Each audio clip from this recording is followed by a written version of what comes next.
daily bite-sized PropTech and real estate news in partnership with Proptech-X. Written by Andrew Stanton, Executive Editor of Estate Agent Networking, and read by me, Elle Wood, Estate Agent Mentor and Marketing. Today, we take a look at the winter housing market and the Grenfell disaster blame game. First of all, will the housing market be hit by inflation and mortgage hikes before Christmas?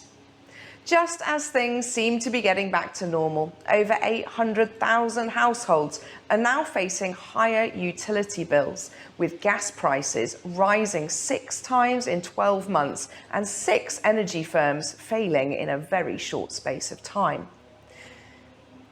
To compound this, we are seeing wage inflation with over 1 million jobs unfilled and a new home sector hit hard by a lack of skilled workers and the breakdown in supply chains.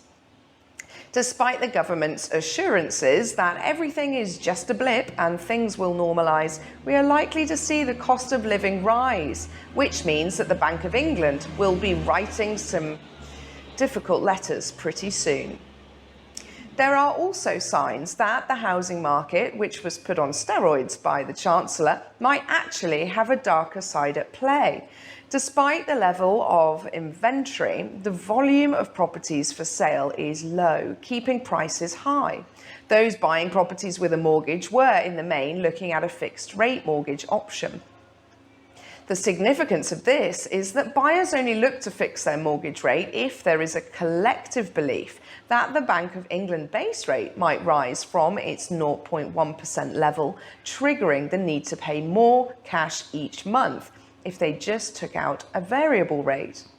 In a recent article in The Mortgage Introducer, Darren Cook, head of analyzer products at Moneyfacts, said, "Our latest research shows that over 8 in 10, 81%, of customers looking for a new mortgage during August search for the availability of a fixed rate mortgage.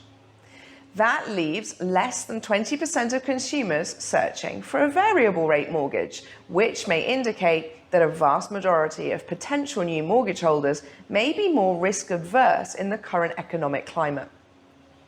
If the wheels do start to come off and the housing market falters, as it is the economic barometer of the UK on many levels, could it be the start of a very long winter of discontent? Our next story, Grenfell disaster blame game. Back in June 2017, 72 people died and 74 people were injured when Grenfell Tower caught fire. Since then, the building has stood stark on the Kensington skyline, wrapped in white with a banner that reads, "Forever in our hearts." The 3 main players who were directly involved in the manufacturing and installation of the cladding and insulation, which caused a stack effect leading to the fire spreading rapidly up the building's exterior, are now all pointing the finger of blame at each other as yet another stage of the inquiry moves towards a conclusion. Arconic, the company that manufactured the fateful Reynobond PE cladding, said it was compliant and that it was what happened to the cladding after it was supplied that caused the problem. Others in the supply chain who fabricated it and installed it, together with a different insulation material, which proved to be hazardous, all claim they are not at fault. At this point, the disaster is an ongoing inquiry, but when all the pieces are finally put together and the matter is concluded, it would seem that one or more parties may be at fault. Clearly, something very badly went wrong in the process of this exterior cladding being put onto this fire accident waiting to happen.